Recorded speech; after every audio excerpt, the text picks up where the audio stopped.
ក្រោយពីកម្ពុជាស្ថិតនៅក្រោមការគ្រប់គ្រងរបស់បារាំងអស់រយៈពេលជិតមួយទសវត្សរ៍ប្រទេសកម្ពុជាក៏ទទួលបានឯករាជ្យពេញលេញវិញនៅថ្ងៃទី9 ខែវិច្ឆិកា ឆ្នាំ1953តើមានកត្តាសំខាន់អ្វីខ្លះដែលជំរុញឲ្យកម្ពុជាទទួលបានឯករាជ្យពេញលេញវិញ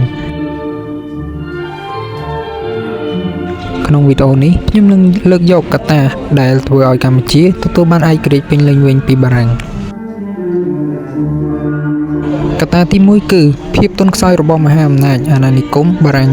ក្រោយកើតសង្គ្រាមលោកលើកទី2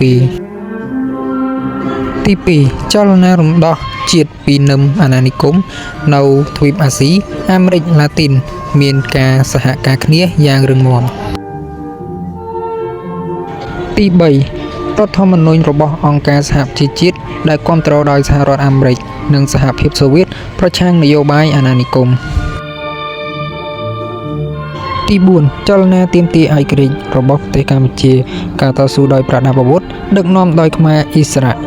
ការតស៊ូដោយសន្តិវិធីដឹកនាំដោយសម្ដេចព្រះនរោត្តម សីហនុ នៅឯប្រទេសបារាំងនិងកាណាដាអាមេរិកនិងព្រះរាជសកម្មភាពនៅតំបន់ស្វយ័តកត្តាទាំងនេះហើយដែលធ្វើឲ្យសកម្មភាពចលនាតស៊ូដើម្បីឯករាជ្យជាតិរបស់ព្រះបាទនរោត្តម សីហនុទទួលបានជោគជ័យ